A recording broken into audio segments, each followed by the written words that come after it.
Full time at the Emirates Stadium, Arsenal 3, Everton 2. A third win in 7 days for Mikel Arteta. And what a fantastic result against a resurgent Everton team, against a manager in Carlo Ancelotti who, some had said had Arsenal made the right appointment picking Arteta over Ancelotti, especially given how well he started at Goodison Park. But we got the win today, and it's a third win in 7 days across 2 competitions. We really do have some momentum now, some form. In the league, it only takes us up into 9th place, but I do just feel that psychologically for this team, this was a really big win and a hard-fought win. Arsenal went down inside the first minute to a Dominic Calvert-Lewin goal. I think you have to look at Sead Kolasinac. He's kind of wrestling with his man, but he just doesn't need to go with him. If he stays in line with the rest of the offside trap, it's probably an offside.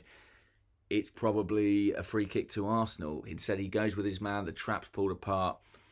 Consequently, David Luiz goes in for a couple of headers. The boot is high from Dominic Calvert-Lewin, but I think Luiz probably would have wanted to do better with his first header. Good finish from Lewin, if you excuse the fact he nearly kicks Luiz's head off. Arsenal got through their equaliser through Eddie Nketiah, but I slip of the tongue there. I said Bukayo Saka, and I kind of meant it. Kolasinac went off injured. And as soon as Saka came on, Arsenal just looked better. I mean, he's become so integral to the way we play, particularly on that left-hand side. And the cross he produced for Nketiah was sensational. I mean, a fantastic delivery and a really good finish for Eddie Nketiah too. Big show of confidence from Mikel Arteta starting him again today. Feels a bit like he's realised he doesn't think Lacazette can play 2 games a week, and I think that's probably fair at the moment. But Nketiah will have done the world of good, by scoring that goal, letting it go across his body. Brilliant volley into the far corner. And within about 5 minutes, we were ahead. David Luiz this time, bringing the ball out of defence, slipping the ball through to Aubameyang. And it could have been Thierry Henry, couldn't it? The 14 on his back, skipping away from the defence after a brilliantly timed, intelligent run and a finish across the goalkeeper. Nketiah was there for the square pass. Aubameyang was not remotely interested, just tucked it away beautifully. But we could not make it till half-time. Another dead ball and a goal this time for Richarlison. I think Auba and Leno will be disappointed. I think he could have come out with more conviction. He didn't, and consequently Everton equalised. But, Arsenal's response couldn't have been better. We scored right after half-time. Another header for Pierre-Emerick Aubameyang. I think it's his second in 2 league games and only the third of his Arsenal career. So something's changing there. He's scoring different types of goals now.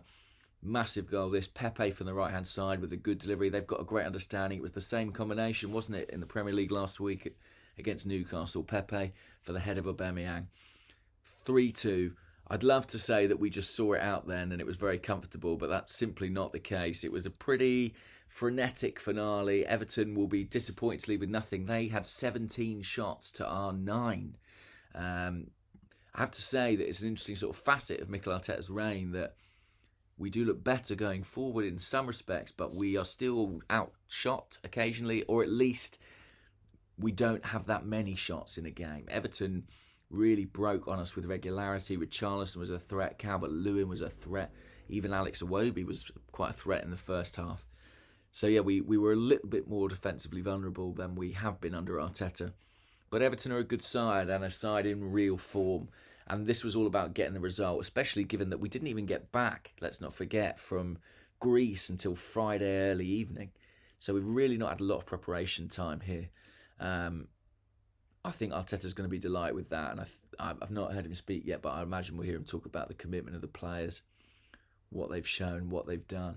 Because, to make that trip to Europe, to come back, to get the results with a bit of rotation there, a bit of freshening up, it's really, really good. It's really promising. I'm not massively optimistic about what this will mean for our league position. I think what today shows you is you can have these big wins, but it's not advancing us a great deal because there are so many teams above us, even if they are dropping points, between us and those Champions League places. Also, the sort of legal ramifications of Manchester City's appeal, I think, mean that the 5th place thing's probably quite unlikely anyway. But let's focus on the positives. Great win. Arsenal are going places under Mikel Arteta. I really do believe that. And in Leno and Aubameyang, they have 2 players who've been pretty much excellent whoever they've been playing for, however bad the team has been, they've been great. So let's be grateful for them. They'll be the building blocks, you'd think, for Arteta between now and the end of the season. I'm going to leave it there. Speak to you on Thursday. Bye for now.